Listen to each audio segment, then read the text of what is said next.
नमस्कार भाइयों और बहनों, डिवाइन एस्ट्रो वास्तु संस्था की ओर से मैं श्री हर्षजीत भाई मेहता और मेरे सहयोगी मित्र श्री चेतन भाई गज्जर आज के हस्तरेखा वर्ग में आप सभी का हार्दिक स्वागत करते हैं।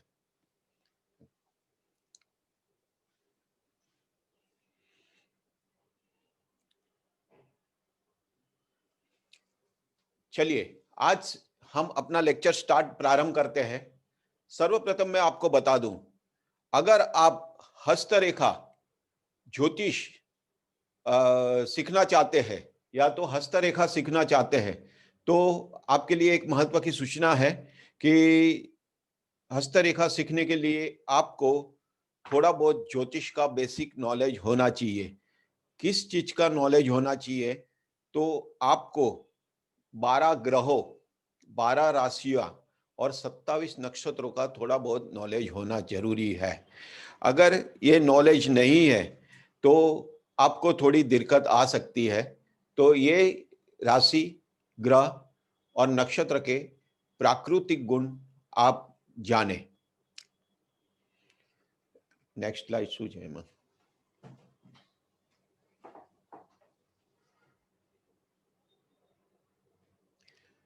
अभी मैं आपको हस्तरेखा का परिचय देता हूं कि हस्तरेखा क्या है। तो यहाँ पे मैं आपको बता दूं कि हस्तरेखा हमारे सामुद्रिक शास्त्र की एक शाखा है। हमारे सामुद्रिक शास्त्र की अंकगणित शाखा है, उसमें की एक शाखा है।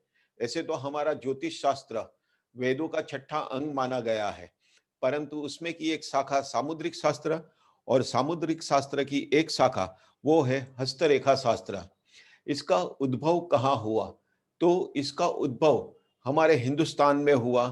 ऐसा कहा जाता है कि हमारे हिंदुस्तान के अंदर महर्षि वाल्मीकि जी नाम के एक ऋषि हो गए थे, जिन्होंने पुरुष हस्तरेखा शास्त्र के ऊपर बहुत ही बड़ा ग्रंथ लिखा था और बाद में इस ग्रंथ का अनुवाद अंग्रेजी में भी हुआ था। और उसके बाद ऐसा भी कहा जाता है कि ग्रीस देश में भी इसका उद्भव माना जाता है, परंतु हम इस विषय में ज्यादा चर्चा न करके हम अपने मुख्य विषय पर आ जाते हैं कि हस्तरेखा शास्त्र। हस्तरेखा शास्त्र का लाभ क्या है? अभी मैं आपको यहाँ पे एक बात बता दूं कि ज्योतिष शास्त्र के माध्यम से जब हम कोई कुंडली बनाते हैं तो उसमें समय के कारण थोड़ा वेरिएशन आता है। तो क्या वेरिएशन आता है? तो देखो, date of birth, place of birth और time of birth. Date of birth और प्लेस ऑफ बर्थ तो आपको एग्जैक्ट मिल जाएंगे, परंतु टाइम ऑफ बर्थ में डॉक्टर जो भी हमें समय देता है उसमें कुछ वेरिएशन होता है। तो ये वेरिएशन को अगर हम गिनती में लेवे तो हमारी कुंडली में करीब करीब फल कथन करते समय 20% हमारा फल कथन रोंग हो जाता है। तो इस वक्त हम कुंडली के साथ हाथ की रेखाओं का भी अध्ययन करें तो हमें बहुत ही अच्छा परिणाम मिल सकता है। तो हमारा date of birth, place of birth, time of birth ना हो तो हमें हस्तरेखा का उपयोग करना चाहिए और उसके माध्यम से ही हमें फल कथन करना चाहिए। और इसीलिए हस्तरेखा परीक्षण करना अति महत्व का है और अति जरूरी है। यहाँ पे मैं डेट ऑफ बर्थ के बारे में एक बात बता दूं, सॉरी, टाइम ऑफ बर्थ के बारे में एक बात बता दूं। टाइम ऑफ बर्थ का हम रेक्टिफिकेशन कर सकते हैं, यानी उसको सुधार सकते हैं। तो कैसे? हमारे साउथ में कृष्णमूर्ति जी नाम के एक बहुत बड़े ज्योतिषाचार्य हो गए। उन्होंने टाइम बर्थ रेक्टिफिकेशन के ऊपर काफी रिसर्च किया और हम लोग के सामने उस चीज को रखा हुआ है और उसके कुछ फॉर्मूला है। उस फॉर्मूला के माध्यम से आपके समय को हम सही समय में कन्वर्ट कर सकते हैं। तो ये birth rectification time birth rectification के नाम से जाना जाता है। परंतु सभी हस्तरेखा शास्त्री या तो जो भी नए जुड़े हुए, जो भी नए जो सीख रहे हैं हस्तरेखा, उन्हें इस बात का पता नहीं चलता है कि भाई टाइम सही है या गलत। तो बेटर है, it is better to predict from hand, यानी हाथ से हमें फल कथन करना चाहिए। अभी हस्तरेखा कहाँ करना चाहिए, कहाँ नहीं करना चाहिए? तो सर्वप्रथम जब हम हस्तरेखा से हाथ का प्रेडिक्शन करने बैठते हैं, फल कथन करने बैठते हैं, तो वातावरण एकदम शांत होना चाहिए और जहाँ बैठे हैं वहाँ पर प्राकृतिक रोशनी, यानी प्रकाश, सूर्य का अच्छा प्रकाश आता हो, तो ऐसे समय पे हम ऐसी जगह पर हम हस्त परीक्षण कर सकते हैं। और समय अगर आप गिनना चाहते हो तो सुबह 9 बजे से दोपहर का 3 बजे तक का समय ले सकते हो। परंतु ये समय हमें देश काल की परिस्थिति को ध्यान में रखकर लेना है। क्यों? क्योंकि हमारे यहाँ हिंदुस्तान के अंदर और फॉरेन के अंदर बहुत जगह पे टाइम वेरिएशन के कारण डे छोटे बड़े, यानी दिन छोटे बड़े। अब अगर हिंदुस्तान की भी बात करें तो ठंडी की सीजन में हम देखते हैं कि रात बड़ी हो जाती है और दिन छोटा हो जाता है। गर्मी की सीजन में दिन बड़ा होता है तो रात छोटी होती है। तो हमें देश काल की परिस्थिति के अनुसार हमें समय को नक्की करना चाहिए। और अभी ये हस्त परीक्षण कहाँ नहीं करना चाहिए? तो शादी में जाइए, शादी ब्याह, यानी कोई सामाजिक फंक्शन हो, यानी हमारे गेट टुगेदर हो, बर्थडे पार्टी हो, चालू ट्रेन हो, बस हो, प्लेन में हो, तो ऐसी जगह पे कभी भी हस्त परीक्षण नहीं करना। क्यों? क्योंकि यहाँ पे सबके सामने आप किसी दूसरे की बात बता देते हैं तो उनको अच्छा लगे नहीं लगे, इसलिए ऐसी जगह पर हमें कभी भी भीड़ भाड़ वाली जगह में, ट्रेन बस आदि में हस्त परीक्षण नहीं करना चाहिए। अभी आगे, हस्त परीक्षण करवाने आया हुआ व्यक्ति और हस्त परीक्षण कर रहे हुए व्यक्ति को क्या कहते हैं? सबसे अहम सवाल है। जो हस्त परीक्षण करवाने आता है उसे ज्योतिष शास्त्र की भाषा में जातक कहा जाता है और जो हस्त परीक्षण कर रहे हैं उनको ज्योतिष शास्त्र की भाषा में देवज्ञ कहा जाता है, यानी ज्योतिषाचार्य कहा जाता है। अभी ये दोनों के लिए कुछ महत्व की बातें हैं। जैसे हस्त परीक्षण करते करते वक्त दोनों जन स्वस्थ होने चाहिए, यानी अच्छी नींद ली होनी चाहिए, दोनों जन ने मीन्स थके हुए नहीं होने चाहिए, तो दोनों जन एकदम स्वस्थ होने चाहिए। दूसरा, जो हस्त परीक्षण करवाने आया हुआ व्यक्ति है उसे भरपेट भोजन नहीं किया होना चाहिए, क्योंकि भरपेट भोजन, दूसरा पॉइंट कि भर पहला पॉइंट भरपेट भोजन, दूसरा पॉइंट बाहर से आए हुए व्यक्ति, तीसरा पॉइंट लंबे समय से खड़े हुए व्यक्ति। अभी मैं आपको खड़े खड़े लेक्चर दे रहा हूं तो मैं लंबे समय से खड़ा हूं, तो मेरा हस्त परीक्षण नहीं करना चाहिए। क्यों? क्योंकि मेरे शरीर के अंदर रक्त संचार की मात्रा बढ़ जाती है, यानी मेरा पेट भरा हुआ है, मैं लंबे से चल के आया हूं या तो मैं लंबे समय से खड़ा हूं, तो मेरे रक्त संचार की मात्रा तीव्र हो जाती है। ये तीव्र होने की वजह से मेरे हाथ के रंग बदल जाते हैं। इसीलिए हमें ऐसे वक्त में हस्त परीक्षण नहीं करना चाहिए। दूसरी बात, हाथ को एकांत में देखे। ज्योतिषाचार्य को देखना चाहिए कि हाथ को एकांत में देखे। किसी की गुप्त बातें किसी को ना बताइए, यानी जो हम जिसका हस्त परीक्षण कर रहे हैं उनकी गुप्त बातें हमें रखनी चाहिए, किसी को बतानी नहीं चाहिए। तीसरी बात, यहाँ पे ये बहुत ही इंपॉर्टेंट बात है। मैं जेंट्स हूँ, यानी पुरुष हूँ। यदि मेरे पास कोई स्त्री आती है हस्त परीक्षण करवाने, तो ध्यान रखिए कि उस स्त्री के साथ दूसरा कोई व्यक्ति होना चाहिए, चाहे उसकी सहेली हो, चाहे उसके हस्बैंड हो, चाहे उसके मित्र हो। अगर उनके साथ कोई नहीं आया है तो आप ज्योतिषाचार्य, मैं ज्योतिषाचार्य हूँ, तो मेरे साथ मेरे घर वाले किसी को मुझे बिठाना चाहिए। यदि ये संभव नहीं है तो जहां मैं हस्त परीक्षण करने बैठ रहा हूं उस रूम में कैमरे लगे हुए होने चाहिए। क्यों? क्योंकि आज का समय यानी कलयुग का समय है, कोई अघटित घटना घटने की बहुत ही बड़ी संभावना है। अभी नेक्स्ट, मृत्यु। लोग इसके ऊपर बहुत सवाल पूछते हैं हमें कि भाई हमारी मृत्यु की तारीख हमें दीजिए, या तो हमारा मृत्यु कौन सी उम्र में है। तो हस्त परीक्षण या तो कुंडली देखकर कभी भी मृत्यु का फोरकास्ट मत करना। क्यों?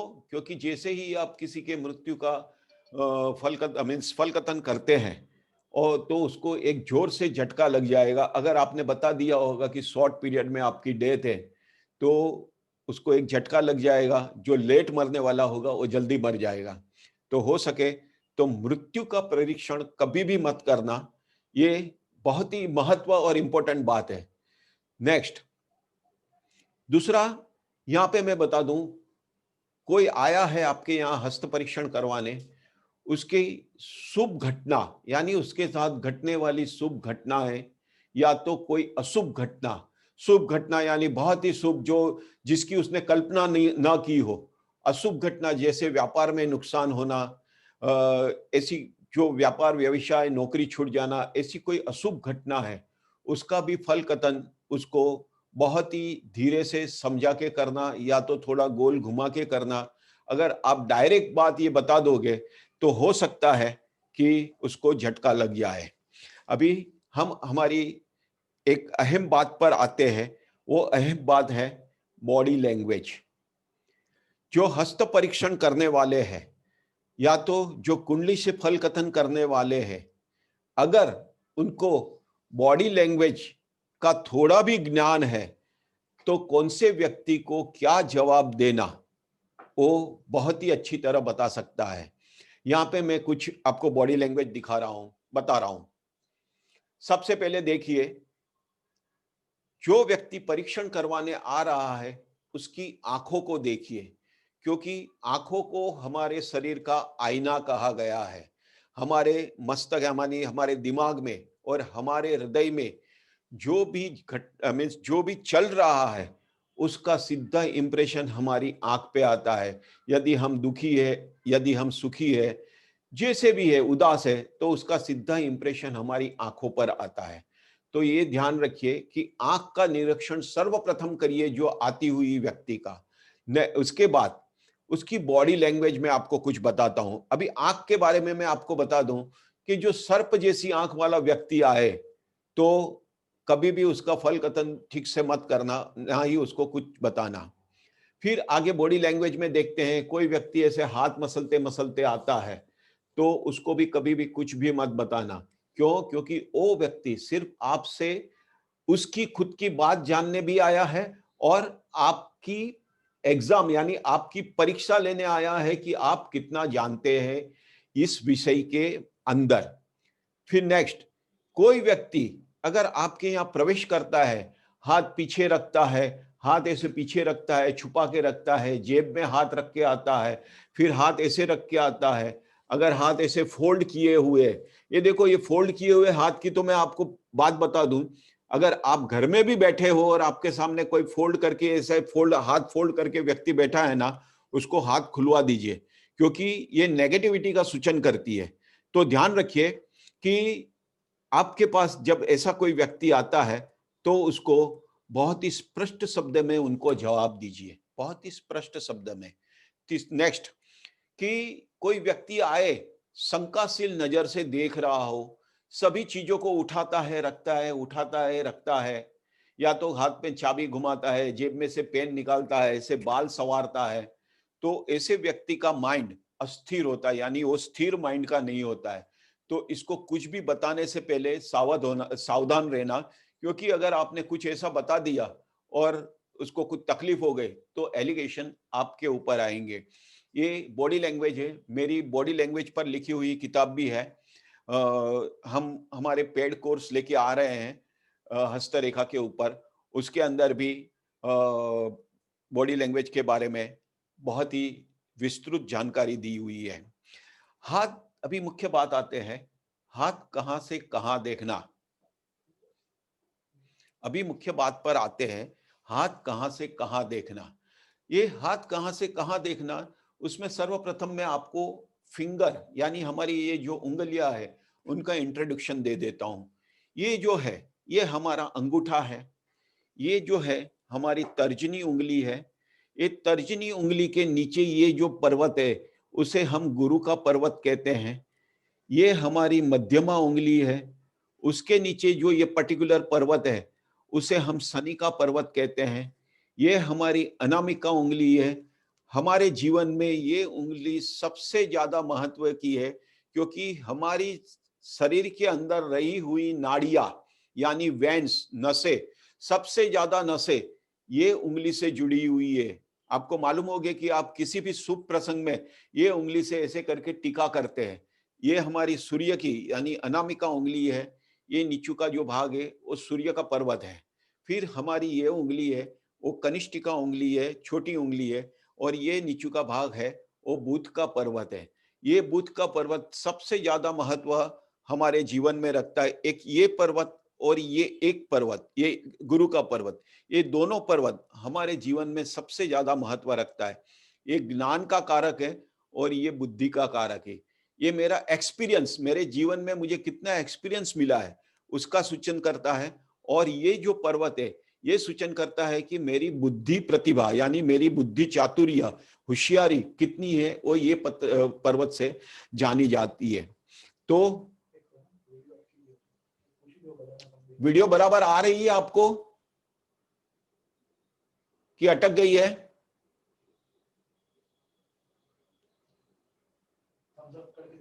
हेलो,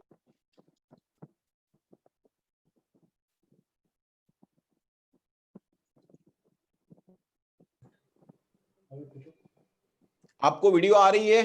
थंब जरा दिखा के बताइए। Yes sir. यस, बराबर दिख रहा है? Yes sir. कोई छूट नहीं गया ना? उंगली का छूट गया। बोलिए। उंगली का छूट गया। अच्छा, फिर से बुध पर्वत तक थे हम लोग, उसके आगे का चालू कीजिए। मैं फिर से वो रिपीट कर देता हूँ। ओके, अभी आ रही है? आ रही है ना? या ये जो राजेश पंचाल है वो बार बार बीच में आ रहे हैं, तो उनको अनम्यूट होने को बोलिए ना प्लीज। बता नहीं, अनम्यूट करी ना खोने। राजेश पंचाल बच्चे। हाँ मैडम, सभी को अनम्यूट कर रहे हैं अभी। हाँ जी प्लीज। ओके, अनम्यूट नहीं, म्यूट करिएगा बीच में।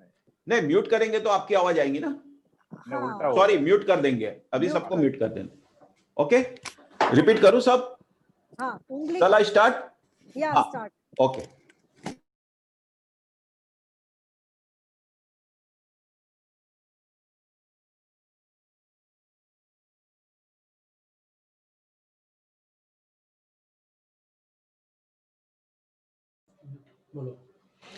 हेलो, आवाज आ रही है मेरी? ओके, अभी जैसे मैं बता रहा हूं कि उंगलियां, हमारी हाथ के अंदर 4 उंगलियां हैं। एक अंगूठा है, ये हमारा अंगूठा है। ये हमारी तर्जनी उंगली है। तर्जनी उंगली के नीचू का ये जो पोर्शन है वो गुरु का पर्वत है। फिर ये हमारी सेकंड यानी मध्यमा उंगली, उसके जो ये नीचू का पोर्शन है ये हमारा शनि का पोर्शन है। ये है अनामिका उंगली। अनामिका उंगली के नीचू का जो पोर्शन है वो सूर्य का पोर्शन यानी सूर्य का पर्वत है। फिर ये हमारी कनिष्ठिका उंगली है, उसके जो नीचू का पोर्शन है ये बुध का पर्वत है।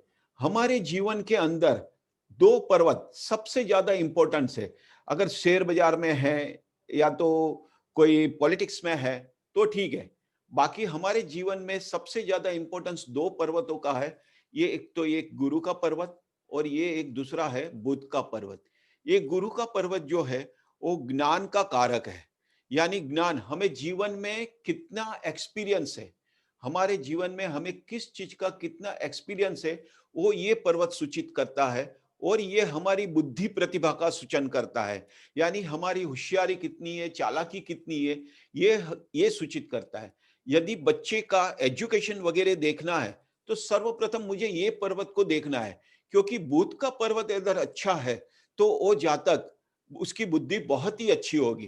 तो ये 2 पर्वत हमारे जीवन के अंदर सबसे ज्यादा इंपॉर्टेंट है। Okay everybody? हाँ, thumbs up. Yes sir. Yes yes okay. मारो फोटो नहीं वाला।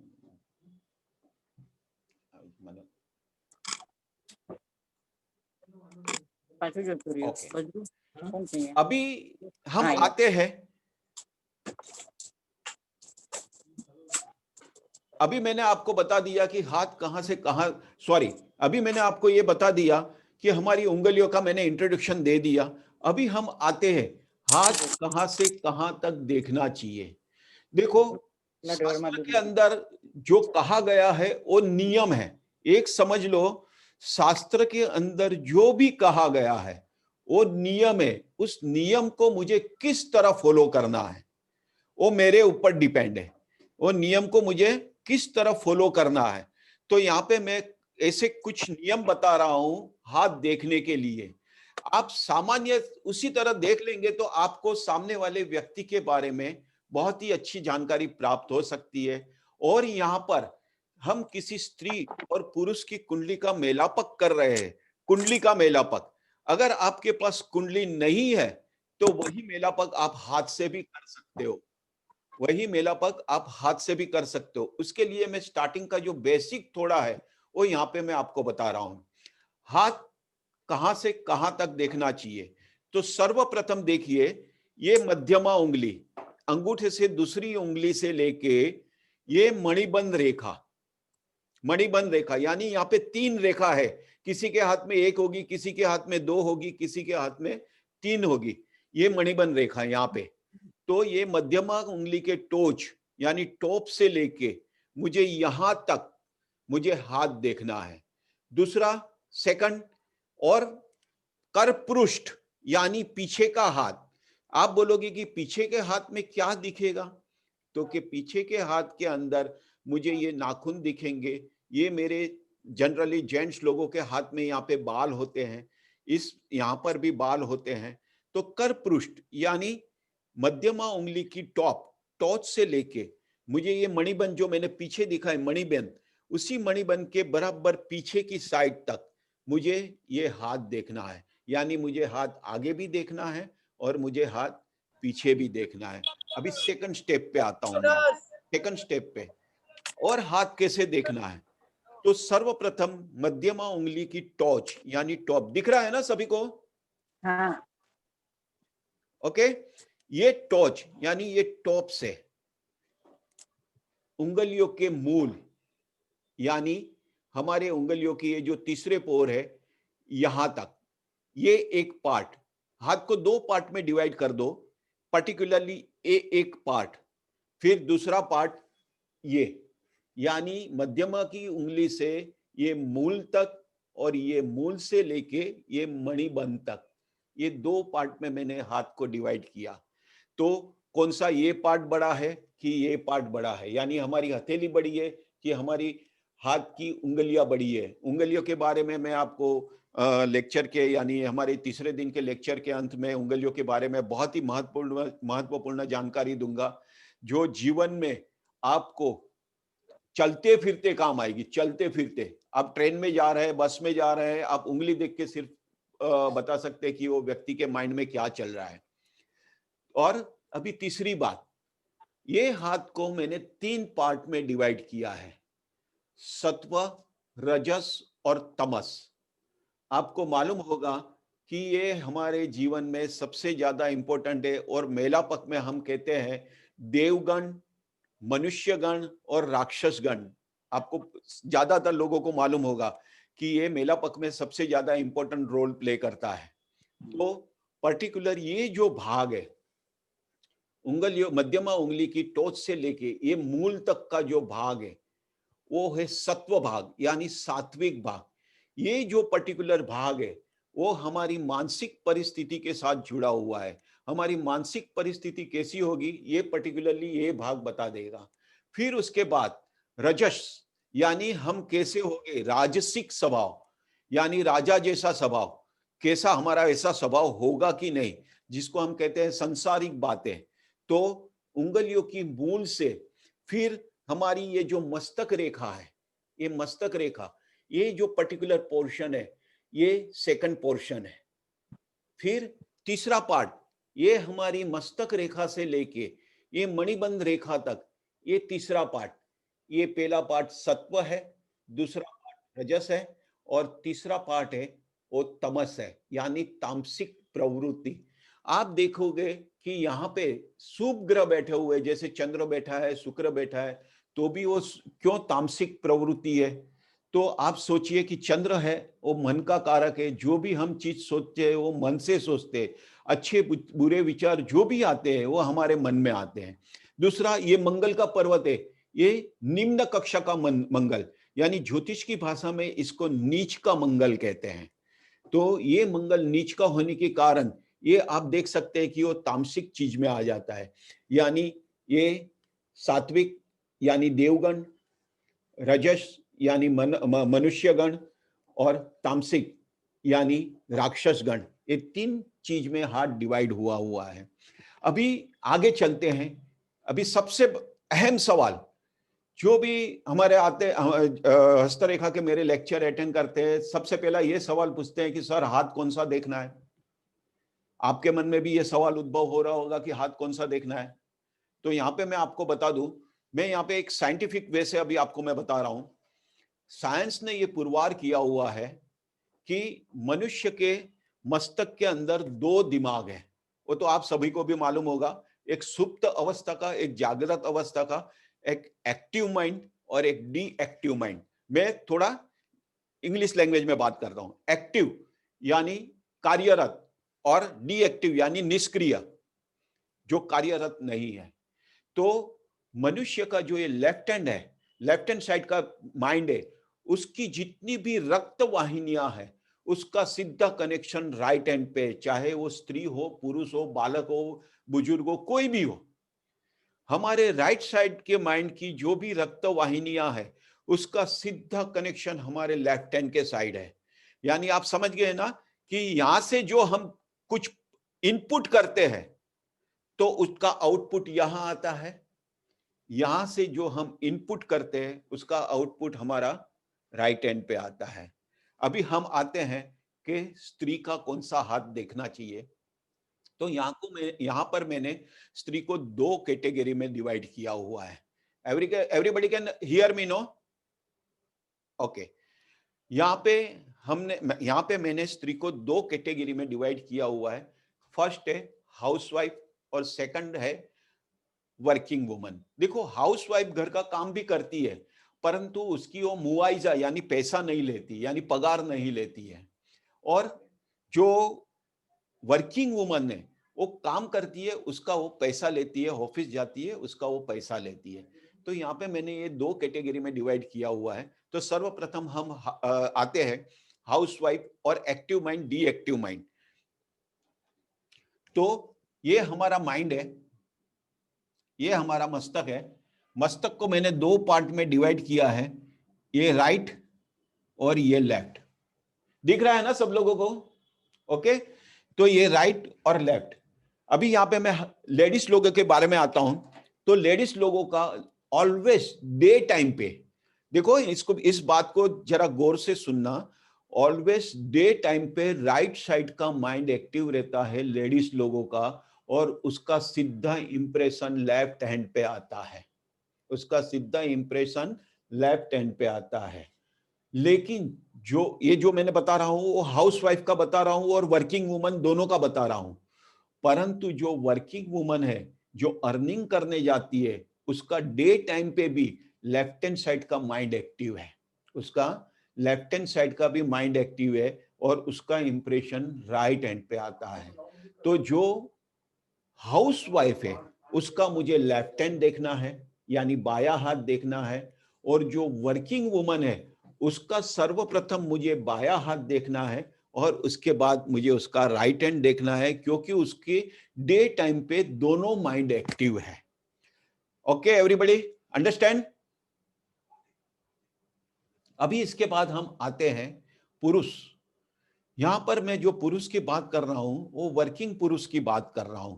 जो वर्किंग पुरुष है उसका कौन सा हाथ देखना चाहिए? तो पुरुष का ऑलवेज लेफ्ट हैंड साइड का माइंड एक्टिव होता है, और उसका सीधा इंप्रेशन राइट हैंड पे आता है, उसका सीधा इंप्रेशन राइट हैंड पे आता है। यानी द पुरुष जो व्यवसाय करता है, व्यापार करता है, नौकरी करता है, उसका मुझे राइट हैंड देखना चाहिए। अभी यहाँ पे एक बात मैं क्लियर कर देता हूं कि जो लेफ्ट हैंड है पुरुष का वो उसका पास्ट है, जो लेफ्ट हैंड है पुरुष का वो उसका पास्ट है, और जो स्त्री है उसका राइट हैंड है वो उसका पास्ट है। यानी हम जन्म समय पे क्या कर्म लेके पैदा हुए हैं, अगर देखना है तो पुरुष का लेफ्ट हैंड देखो और स्त्री का राइट हैंड देखो। जन्म के समय हम गत जन्म के क्या कर्म लेके पैदा हुए हैं।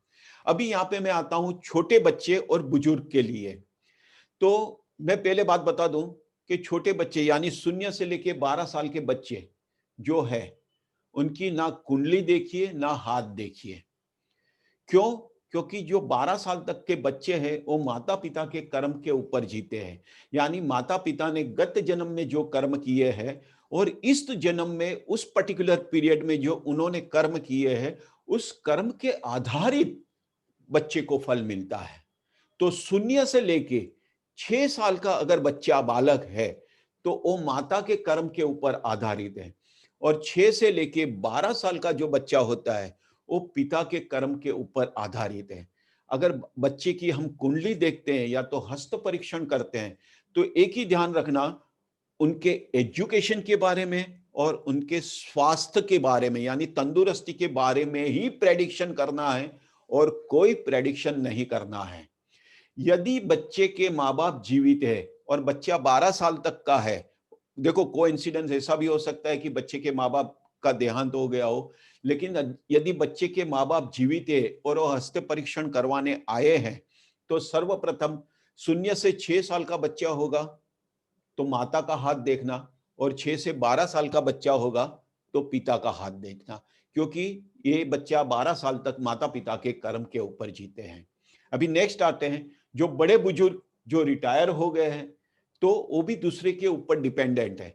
तो जो दूसरे के ऊपर डिपेंडेंट है, चाहे वो कोई भी हो, घर में एक समझो 25 साल का भी व्यक्ति है परंतु वो दूसरे के ऊपर डिपेंडेंट है, तो हमेशा उसका लेफ्ट हैंड देखना, क्योंकि वो अपने एक्चुअल माइंड को एप्लीकेबल नहीं कर सकता है किधर भी, तो उसका ऑलवेज लेफ्ट हैंड देखना हमेशा। तो ये बड़े बुजुर्ग जो भी व्यक्ति है उसका हमेशा लेफ्ट हैंड ही देखना है, मुझे राइट हैंड नहीं देखना है। यहां तक सबको क्लियर हो गया? और एक बात, जो व्यक्ति लेफ्टी है यानी लेफ्ट हैंड से लिखते हैं तो ध्यान रखना, चाहे वो स्त्री हो पुरुष हो, उसका ऑलवेज राइट साइड का माइंड एक्टिव होगा। यानी जो लेफ्ट हैंड से लिखते हैं उनका हमेशा लेफ्ट हैंड ही देखना चाहिए। अभी सवाल ये उठता है कि जिसको हाथ ना हो तो क्या करे? तो देखो यहाँ पे मैं आपको बता दूं, मैंने पदतल शास्त्र के ऊपर भी बहुत ही काफी स्टडी की है और रिसर्च भी किया है। पदतल शास्त्र यानी पैरों के तलवे के नीचे हमारी कुछ रेखाएं होती है, उससे हम फल कथन कर सकते हैं जातक के बारे में, जो हम हाथ से कर सकते हैं। और प्राचीन समय में राजा महाराजा पगी रखते थे, शायद आपको जो बड़े बुजुर्ग हो गए उनको मालूम होगा कि पगी रखते थे। ये पगी इसके लिए रखते थे कि वो जान सके कि ये व्यक्ति जो चल के जा रहा है उसके पैर के निशान से पता चल सके। और मैं और एक बात बता दूं, हमारे बड़े बुजुर्ग जब हम अपने संतान के लिए कन्या देखने जाते थे, तो कन्या देखने जाते थे तो उसको बोलते थे कि थोड़ा चल के दिखाओ। तो चल के दिखाओ इसका मतलब उसकी चाल कैसी है, करिश्मा कपूर की है कि कैटरीना कैफ जैसी चाल है वो देखना है नहीं। चलते समय अगर पैर की ये छोटी उंगली ऊपर रहती है, ये सामुद्रिक शास्त्र है, अगर ये पैर की उंगली जरा भी ऊपर रहती है तो वो स्त्री घर को तुड़वाती है, ऐसा शास्त्र के अंदर लिखा हुआ है। और मैंने बहुत यानी प्रेडिक्शन में, मैंने फल कथन में भी ये देखा हुआ है कि ये सही बात है, ये सही बात है। तो हमेशा ध्यान रखिए, जिसके हाथ नहीं है उसका पैर, अगर जिसके हाथ और पैर दोनों नहीं है तो उसका ये पूरा फेस है, पूरा फेस है। प्लस अगर वो समझो फेस रीडिंग से भी हमें नहीं करना आता है तो उस समय की हम प्रश्न कुंडली रख के भी हम फल कथन कर सकते हैं। हमारे फेस रीडिंग के कोर्स भी आ रहे हैं, अगर आप इंटरेस्टेड हैं तो आप उसको ज्वाइन कर सकते हैं, आगे आपको डिटेल्स दी जाएंगी। और फेस रीडिंग यानी बॉडी लैंग्वेज पे भी मैंने एक किताब लिखी हुई है, आप उसको मीन्स आ रहे हैं। हमारे पेड कोर्स भी आ रहे हैं। 23 तारीख से हम हमारे पेड कोर्स चालू कर रहे हैं हस्तरेखा शास्त्र के ऊपर बेसिक, और हम लोग उसको ब्रेकअप में ला रहे हैं कि बेसिक जो अभी सिखा रहे हैं उसको डिटेल्स में, ज्यादा डिटेल्स में, अभी डेमो में जो दिखा रहे हैं उसको ज्यादा डिटेल्स में, प्लस पर्टिकुलर एक एक चैप्टर के ऊपर, जैसे कि विवाह चैप्टर है, शादी का चैप्टर है, फिर उसके बाद एजुकेशन का है, फॉरेन प्रवास का चैप्टर है। ऐसे एक एक विषय के ऊपर हम लोग हस्तरेखा के लेक्चर लेके, पेड लेक्चर लेके आ रहे हैं। तो यहाँ तक ये कॉन्सेप्ट क्लियर हो गया कि हाथ कौन सा देखना है, जिसके हाथ पैर नहीं है तो क्या देखना है। ये कॉन्सेप्ट क्लियर हो गया सब लोगों को? समझ में आ गया? अभी आपके कुछ सवाल है तो आप पूछ सकते हैं। यहां तक के आप हाथ ऊपर कर दीजिए, फिर आपका माइक